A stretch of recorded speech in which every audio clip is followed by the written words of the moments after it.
उत्तर काशी के डोंडिया गांव में विराजमान है। आज भी जहां गणेश प्रगटे थे, जहां गणेश का जन्म हुआ था, जहां पर भगवान गणेश जी महाराज का प्रागट्य हुआ था। आप सभी को गणेश जी के जन्म उत्सव के साथ साथ भगवान गणेश जी के मंगल विवाह की बहुत बहुत बधाई। सभी के घर में आज रिद्धि सिद्धि प्रवेश कर जाए। चाहे बड़ी चतुर्थी हो, छोटी चतुर्थी हो, किसी भी चतुर्थी का व्रत अगर स्त्री करती है तो उसके पति का तो उम्र बढ़ता ही है, साथ में उसके पुत्र का वैभव भी बढ़ता है। उसके पुत्र का वैभव भी बढ़ता है, उसकी संतान का सुख भी बढ़ता है। चौथ का व्रत अगर स्त्री करती है तो बच्चों का वैभव भी बढ़ता है। 33 करोड़ देवी देवता में सबसे सुंदर जोड़ी थी शंकर और पार्वती की। सही है कि गलत है? कभी नहीं झगड़ते थे। गणेश जी की सबसे पहली जो आरती हो, उस आरती के समय पर अगर धूप बत्ती जलाई जाए या गोबरी को जलाकर उसमें गूगल छोड़ी जाए और गूगल छोड़ने के बाद गणेश जी का नाम ध्रुम वर्ण कह दिया जाए तो गणेश जी को तुम्हारे घर की पूजा स्वीकार करना पड़ती है। बस वो समय हम जानते। आप भगवान गणेश के जन्म का कारण समझ लेना, बहुत ध्यान से सुनना, बहुत भाव से श्रवण करना। पार्वती, हे जगत जननी, हे जगदम्बा, इन राक्षसों के संहार का एक कारक बन सकता है कि ये जो कर्म करें उस कर्म में कोई रोक लगा दे, उस कर्म में कोई विघ्न डाल दे। और यदि कोई विघ्न डालेगा तो इनका जो किया हुआ कर्म है वो अपने आप नष्ट हो जाएगा। पार्वती जी, मैंने लक्ष्मी से कहा, मैंने ब्रह्माणी से कहा, मैंने इंद्राणी से कहा, सबसे विनय कराया, पर कोई ऐसे बालक को प्रकट नहीं करना चाहती कि जो विघ्न डाल सके।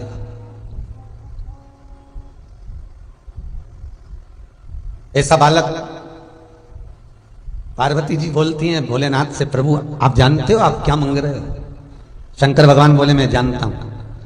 बालक मांग रहे हो वो ठीक है, पर बालक ऐसा मांग रहे हो जो कि संसार में विघ्न उत्पन्न कर दे। कौन पूछेगा उसको? कौन मानेगा उसको? कौन आदर देगा उसको? कौन सत्कार करेगा उसका? कौन आदर करेगा उसका? आप मांग भी रहे हो तो क्या मांग रहे हो? आप मांग भी रहे हो तो क्या?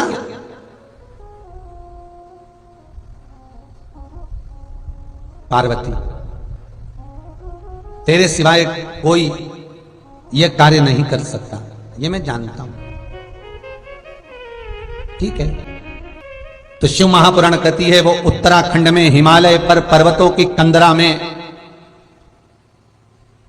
माता पार्वती उस काशी का निर्माण, ठीक है, काशी का निर्माण भगवान शंकर को हृदय चित्त धारण कर कर, शंकर की चित्त वृत्ति को शिवलिंग स्वरूप को अपने हृदय में धारण कर कर, हाथ में भगवान शंकर का शिवलिंग स्वरूप लेकर माता पार्वती ने हजारों वर्ष तक उस गंगा की गोद में, उस यमुना की गोद में तप किया। हजारों वर्ष तक तप किया। आपसे केवल एक वर चाहिए। शंकर जी बोले बोलो क्या चाहिए? पार्वती कहती है बालक को प्रकट मैं करूंगी, मेरा बालक जगत में विघ्न डालेगा इन राक्षसों के कार्य में, पर उसका नाम बिगड़ना नहीं चाहिए, जगत में उनको पूजा जाए, क्योंकि मैं जन्म दे रही हूं उसको, मैं प्रकट कर रही हूं उसको। नहीं तो दुनिया के लोग कहें बताओ माता पार्वती के तन से जो बालक प्रकट हुआ था वो विघ्न डालने वाला, लोग उसको पूछे ही ना, लोग उसका स्मरण ही ना करें। ये भगवान के गणेश के प्रागट्य की कथा है कि उनका प्रागट्य क्यों हुआ, किस लिए हुआ, किसके लिए हुआ, कारण क्या था, किस कारण से।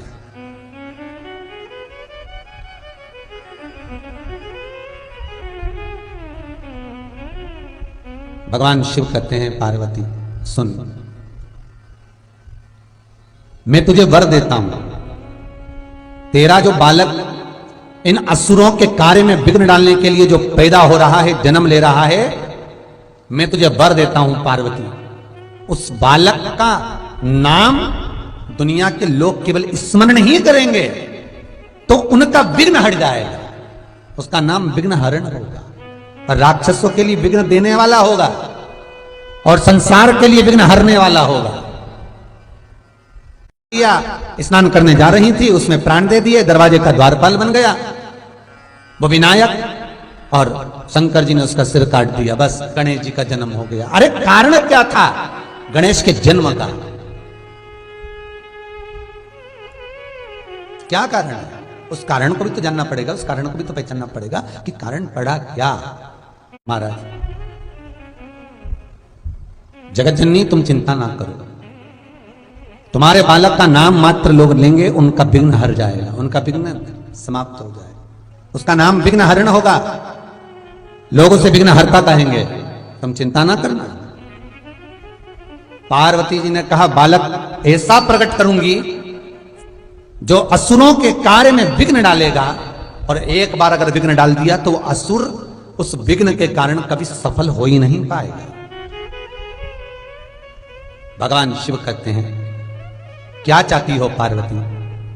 पार्वती जी कहती हैं मुझे यहां गंगा के पावन तट पर जो मैं तप करने के लिए बैठ रही हूं, गंगा की स्थली पर जो मैं तप करने के लिए बैठ रही हूं, गंगा का जो मैं स्मरण करने के लिए यहां बैठी हूं, मेरे शरीर पर गंगा, यमुना, सरयू, नर्मदा, क्षिप्रा, जितनी भारत की भूमियों पर इन नदियों का उद्गम हुआ है, जितनी भारत की भूमि पर ये नदियां बह रही हैं, इन नदियों का भी तेज पुंज मेरे शरीर पर आना चाहिए। शिव करुणा सागर, त्रिकालदर्शी, मेरा कैलाशी, मेरा अविनाशी, मां जगतजननी जगदम्बा से कहते हैं कि इस भूमि पर बैठकर तुम तप कर रही हो और तुम्हारे शरीर से जो बालक प्रकट होगा वो विघ्न असुरों को देगा और संसार के विघ्न को हर लेगा।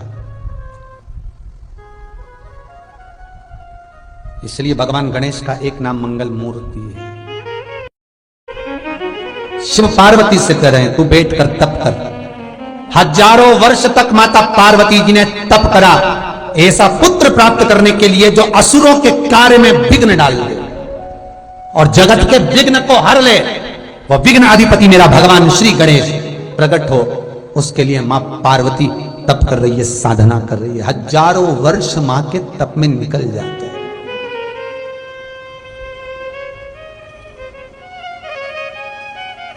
गणेश पुराण में वेद व्यास जी लिखते हैं कि शंकर भगवान ने माता सती के भस्म होने के समय से लेकर माता सती जो राम जी की परीक्षा ली थी उस समय से लेकर 87,000 वर्ष तक भगवान शंकर ने जो तप किया था, गणेश पुराण में वेद व्यास जी लिखते हैं उनसे भी 1000 गुना ज्यादा तप माता पार्वती ने विघ्नहर्ता को जन्म देने से पहले किया था। 1000 शिव का स्मरण करती हैं, तप करती हैं, साधना करती हैं। हजारों वर्ष निकल गए, हजारों वर्ष, और माता के शरीर पर 33 कोटि देवताओं का तेज पुंज विराजमान हो गया। माता पार्वती के शरीर पर भगवान 33 कोटि देवताओं के तेज दृष्टि, क्योंकि मां जब तप करती थी सब मिलने आते थे, आराधना कर जाते थे, अपना तेज दृष्टि छोड़ जाते थे। नारायण आए, ब्रह्मा आए, सारे देवता वहां आकर स्तुति माता की कर रहे हैं। हे मां, हे जगत जननी, हे जगत दात्री, हे मां दुर्गा, हे भवानी, हे पार्वती, आपके सिवाय कोई जन्म नहीं, प्रकट नहीं कर सकता, विघ्नहर्ता आपकी कृपा। उत्तरकाशी के डोंडिया गांव में विराजमान है आज भी, जहां गणेश प्रगटे थे, जहां गणेश का जन्म हुआ था, जहां पर भगवान गणेश जी महाराज का प्रागट्य हुआ था। दुनिया गणेश जी का मंदिर के पास जहां माता पार्वती स्नान करने गई थी, और माता पार्वती ने जिस झील में स्नान करा था जो चारों तरफ कंदराओं में गुफाओं में बनी हुई है, उस झील का पानी आज भी सड़ता नहीं है महाराज, जिसमें मां स्नान करी थी, सड़ता नहीं। गणेश जी महाराज ने गज का मुख लगने पर अपनी माता से प्रश्न किया, मां मेरे जन्म का कारण क्या है?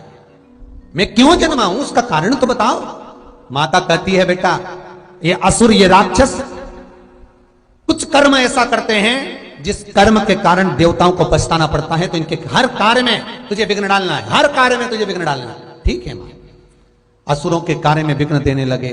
श्री गणेश जी महाराज एक बार नंदी से पूछते हैं, नंदी बैठा था, गणेश जी की अवस्था छोटी सी थी और गणेश जी ने नंदी से पूछा, नंदी काका,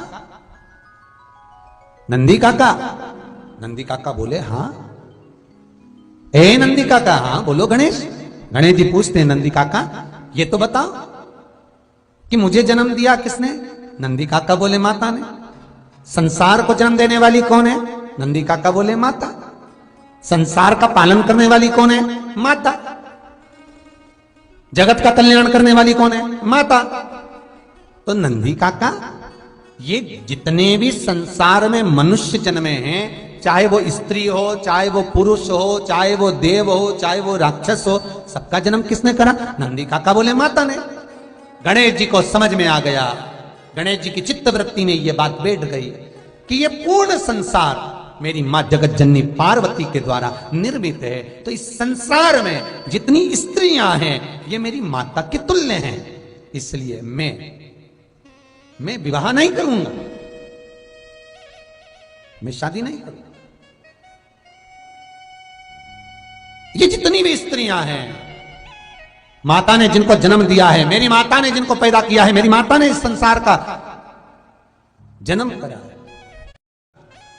और श्री गणेश जी महाराज लंबोदर वक्रतुंड गंगा के घाट पर पहुंच गए और गंगा के घाट पर गणेश जी महाराज तप करते, साधना करते। जो साधना में श्री गणेश जी महाराज गंगा के घाट पर बैठकर तप कर रहे थे, गंगा के घाट पर बैठकर जो गणेश जी महाराज साधना कर रहे हैं, तप कर रहे हैं, साधना में डूबे हुए हैं श्री गणेश। गणेश जी महाराज ने 20,000 वर्ष तक जब तप साधना श्री गणेश जी कर, हजारों वर्ष की साधना जब गणेश जी महाराज की हो गई, तब राक्षस कुल में जन्मी वृंदा, राक्षस कुल में जन्मी वृंदा गंगा के घाट पर भ्रमण करने के लिए आई। और भ्रमण करने के लिए जब वो वृंदा गंगा के घाट पर पहुंचती है, वो वृंदा भगवान श्री गणेश जी महाराज को देखती है, जिनका गज का मुख लगा है, तोंद भी बहुत बाहर है। वृंदा देखकर उनकी ओर आसक्त होती है। नृत्य करा, गंगा के घाट पर वृंदा ने साधना करी, तप करा, गणेश जी को रिझाने का संपूर्ण प्रयास वृंदा ने कर लिया, संपूर्ण प्रयास वृंदा कर दिया, पर गणेश जी महाराज ने उस पर ध्यान नहीं दिया। अब वृंदा ने करा क्या? देवगुरु बृहस्पति के पास पहुंच गए और वृंदा देवगुरु बृहस्पति के पास जाकर पूछती है, देवताओं के आप गुरु हो, मैं राक्षस कुल में जन्मी हूं, मेरी प्रवृत्ति राक्षस की है, पर यह बताओ कि ये विनायक, ये भगवान लंबोदर गणेश किनके पुत्र हैं? तो कहा शंकर के। वृंदा जान गई, अगर माता पिता का आदर करेंगे तो हो सकता है कि गणेश जी हमें पूछ ले, हो सकता है गणेश जी हमें पूछ ले।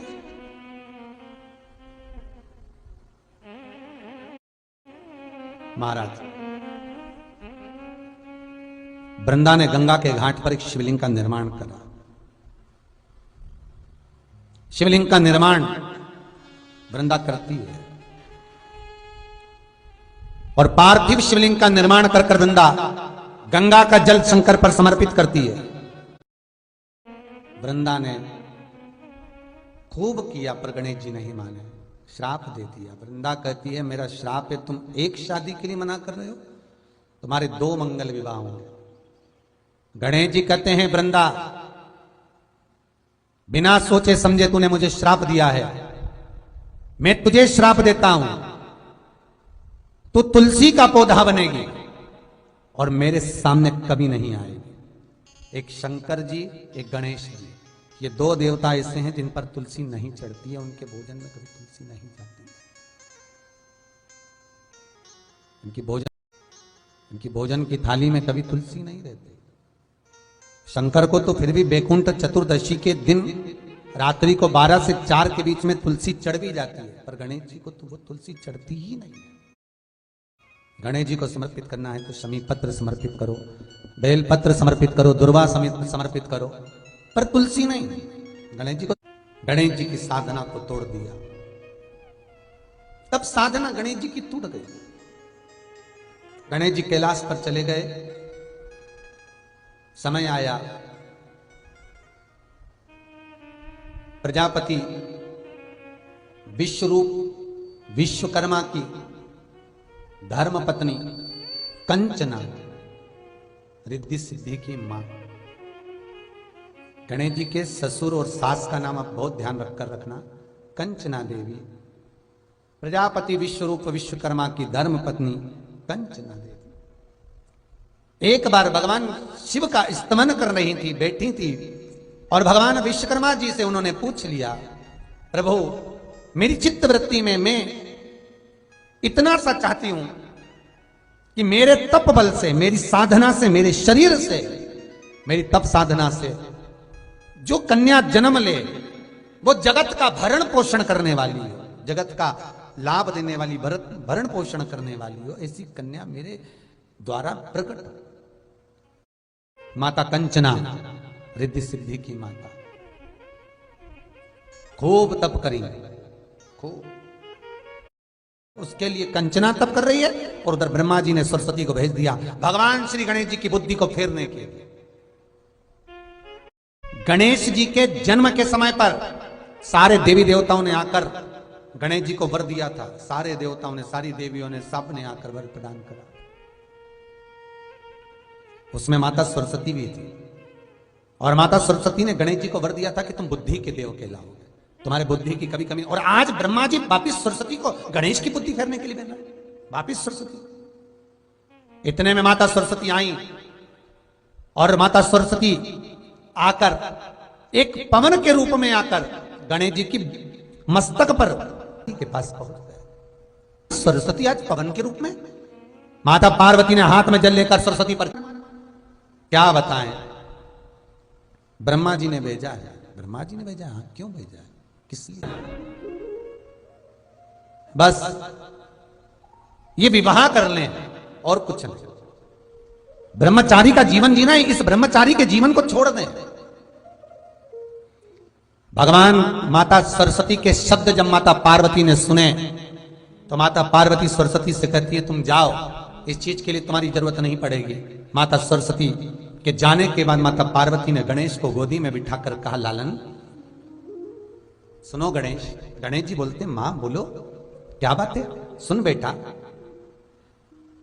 संत बनना सरल, ब्रह्मचारी बनना सरल, तपस्वी बनना सरल, साधक बनना सरल, तपस्यावान बनना सरल है। गंगा के घाट पर बैठकर तप करना सरल है, नर्मदा सरयू यमुना के घाट पर बैठकर साधना करना सरल है, पर गणेश एक श्रेष्ठ गृहस्थी बनना कठिन है। ये स्वयं माता पार्वती श्री गणेश जी महाराज से कह रही है। स्वयं माता पार्वती ये गणेश जी से निवेदन कर, बहुत कठिन है, बहुत में लगी हुई है। तुम्हारे हाथों, माता पार्वती गणेश जी से समझा रही, गणेश जी को निवेदन कर रही हैं कि संसार में ब्रह्मचारी बनकर नहीं रहना, तुझे तपस्वी बनकर नहीं रहना, तुझे साधक बनकर नहीं रहना, तुझे साध्य बनकर नहीं रहना, तुझे तो केवल केवल और केवल गृहस्थ आश्रम में रहकर भगवत भजन करना, गृहस्थ आश्रम।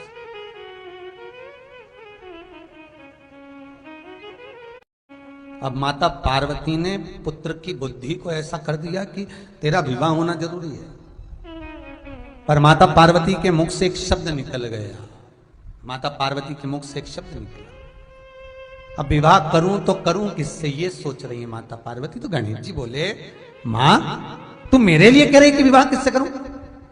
ऐसा कौन है जो अपनी बेटी मुझसे नहीं भी आएगा?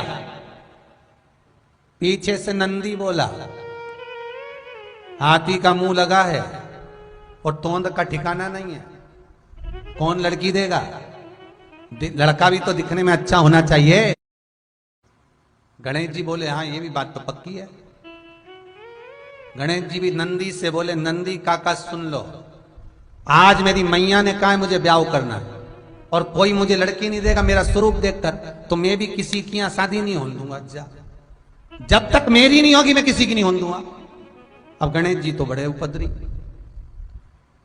अब सारे देवताओं में इनको पद मिला है गणाधिपति गणेश का, मतलब प्रथम गिनती में ये आएंगे। सबके यहाँ देवताओं की पूजन होगी तो पहले इनको पूजा जाएगा। अब शादी में सबसे पहले नोते तो गणेश जी को ही नोते। अब ये शादी में जाके नोते तो बैठ तो गए चूहे के साथ में बढ़िया आराम से, पर इनकी यहां जैसी शादी की तैयारी हो गणेश जी चूहों की टीम बुलवा के सारा अनाज खिलवा दे, बोरियों में छेकड़े पड़वा दे। अब लड़की के जितने कपड़े बने, लड़की तैयार होने के लिए जैसे ही जाए तो उसके कपड़ों में पूरे में छेदी छेद मिल जाए।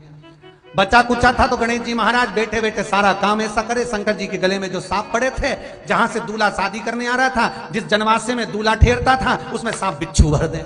अब जैसी सांप बिच्छू भरे तो दूल्हा तो भाग जाए। ना तो किसी के लड़के की शादी हो ना किसी की लड़की की शादी हो, सब कुंवारे कुंवारे घूमे। अब सारे जगत के कुंवारे छोरा और छोरी घूमे तो माता ब्रह्माणी के पास में पहुंचे, और ब्रह्माणी के पास जब इंद्रदेव जाकर पहुंचे तो इंद्राणी और इंद्रदेव ने कहा मां ब्रह्माणी कुछ करिए। ब्रह्माणी बोले क्या करना है, तुमने सारे कुंवारे पैदा कर दी। भगवान माता सरस्वती बोले सबकी लेखनी लिखी, सबकी शादी होगी, सबकी लड़के सबकी लड़की, सबका शादी का ब्याह का लिखा है, फिर कुंवारे कैसे रह गए। तो के बस वो एक ही विघ्न डाल रहा है, कौन, वो गणेश। उसकी शादी नहीं हो रही तो किसी की नहीं होने दे दिया। क्या आपके छोरे को समझाओ, पुत्र को समझाओ। भगवान गणेश जी को बुलाया, गणेश इधर। हाँ पिताजी। क्या कर रहा है। गणेश जी बोले कुछ नहीं, सबके यहाँ शुभ कार्य में जाता है। हाँ पिताजी खूब प्रेम से जाता हूं। अच्छा खाता पीता है। हाँ खूब बढ़िया चकाचक लड्डू मोदक सब खाओ। तो उनके घर में शादी क्यों नहीं होने देता। गणेश जी बोले मेरी नहीं हुई तो मैं काय कौन हुआ। शंकर भगवान बोले बेटा ऐसा कोई होता है कि तुम्हारी शादी नहीं होगी जब तक तुम किसी की बारात में नाचोगे ही नहीं। नहीं नहीं हम तो बस पिताजी। इतने में पार्वती जी बोली सही तो कह रहा है, पहले उसी की तो होना चाहिए। सबके यहाँ शादी में सबसे पहले वो ही जाए, उसी की नहीं हो तो कितना बुरा लगे ना। आपको तो चिंता ही नहीं कि भगवान ब्याह करना छोड़ा उनका। शंकर भगवान ने नारद जी को बुलाया, देव ऋषि नारद इधर आओ। नारद जी बोले बोलो प्रभु हमारे लड़के के लिए लड़की देख कर आओ। नारद जी मन में सोचे कि कार्तिकेय के लिए बोल रहे हैं क्योंकि कार्तिकेय बड़ा होगा तो उसको तो कोई भी लड़की दे देगा। इतने में शंकर जी बोले जा रहे हो पर एक बात सुन लो कि पहले शादी इसी की करना है, नहीं तो ये कार्तिकेय की भी नहीं होने देगा, शादी इसी की करना है। भगवान गणेश जी महाराज माता पार्वती के शरीर के उपटन से प्रकट हुए हैं। माता कंचना के शरीर के भाग से दो देवियां प्रकट हुई, एक रिद्धि दूसरी सिद्धि। क्यों प्रकट करा इनको, इनको प्रकट करने का कारण क्या था। गणेश जी को प्रकट करने का कारण क्या था कि असुरों के काम में विघ्न डालना है। पर गणेश जी क्या कर रहे हैं, असुरों के काम में तो विघ्न डाला पर इनकी शादी नहीं हुई तो ये देवताओं के काम में भी विघ्न डालने लगे, ब्याह नहीं होने दे। तो माता कंचना देवी से स्वयं विश्वकर्मा जी ने निवेदन करा, हे कंचना तुम्हारे शरीर से दो देवियां प्रकट करो और गणेश जी की सेवा में भेज दो। गणेश जी को जिस घर में लोग विवाह शादी में बुलाएंगे वहां पर तुम्हारी दोनों बेटियां गणेश जी की सेवा में जाएंगी। हर शादी में तुम्हारी दो बेटियों को भेज देना, रिद्धि और सिद्धि को। तो इन रिद्धि सिद्धि को क्यों भेजना। तो कंचना देवी जब गणेश जी अपने चूहों को अपने गणों को आदेश करेंगे कि जाओ शादी में विघ्न डालो, तब तुम्हारी रिद्धि सिद्धि गणेश जी की ऐसी सेवा करे, ऐसी सेवा करे कि गणेश जी की दृष्टि काम बिगाड़ने में जाए ना और तुम्हारी देवियां काम सवार दे। बस इतना सा काम तुम्हारी देवियों को करना। गणेश जी का जन्म हुआ था असुरों के कार्य में विघ्न डालने के लिए, देवताओं के कार्य में विघ्न डालने, शादी नहीं होने दे। रिद्धि सिद्धि का काम है कार्य को सफल करना। तो गणेश जी की सेवा में रिद्धि सिद्धि पहुंच गई। और जब गणेश जी की सेवा में रिद्धि सिद्धि पहुंची, अब गणेश जी महाराज रिद्धि सिद्धि कभी जैसे गणेश जी महाराज अपने चूहे को पास में बुलाए कुछ बोलने के लिए, इतने में रिद्धि पहुंच जाए पंखा झेलने के लिए। इतने में सिद्धि आके बोले प्रभु क्या खाओगे। गणेश जी बोले मोदक। सिद्धि जाए मोदक लेने, इतने में रिद्धि चरण दबाए। रिद्धि चरण दबाए तो गणेश जी का ध्यान चूहों पे जाए नहीं, और जिसकी यहाँ शादी थी उसके मंगल ब्याह बड़े प्रेम से हो जाए। गणेश जी जब घर आए तो चूहे बोले प्रभु आज तो काम नहीं बिगाड़ा अपन। गणेश जी बोले ये रिद्धि सिद्धि बहुत चतुर है, ये काम नहीं बिगाड़ने दे रही है। कहां है रिद्धि सिद्धि, बुलाओ उनको। बुलाया रिद्धि सिद्धि को। गणेश जी ने कहा हे रिद्धि सिद्धि सुनो, मैं तुम्हें श्राप देता हूं। इतने में तो तुरंत कंचना देवी सामने प्रकट हो गई और माता कंचना देवी आकर बोली, प्रभु श्राप मत देना मेरी बेटियों को, इनको श्राप नहीं दीजिए। क्यों, इसलिए ना श्राप दूं मैं? कंचना कहती है, प्रभु श्राप न दीजिए, मेरी बेटियां श्राप के योग्य नहीं है। ये तो देवताओं का हित कर रही हैं, ये तो देवताओं का कल्याण कर रही हैं, आप इनको श्राप ना दीजिएगा। प्रभु भगवान गणेश जी ने कहा, कंचना देवी तुम्हारी इन बेटियों ने मेरे साथ गलत कर्म किया, मैं जहां पर विघ्न डालना चाहता हूं यहां बीच में आकर ये अपनी दृष्टि से, अपनी सेवा से मुझे विचलित कर देती हैं। प्रभु क्षमा करना, अब ये आपको कभी कष्ट नहीं देंगे, ये तो जगत के कल्याण के लिए सेवा करने आई थी, आप बोलते हो अब नहीं आएंगे। भगवान गणेश जी जब घर पहुंचे, मां जगत जननी पार्वती ने शंकर जी से कहा विवाह करना है गणेश का। देवर्षि नारद गए, सीधे पहुंच गए प्रजापति विश्वरूप विश्वकर्मा के पास में। महाराज आप मौन बैठे हो, क्या बात है? विश्वरूप विश्वकर्मा जी बोले, बेटी को ब्याह करना है, कोई लड़का बताओ।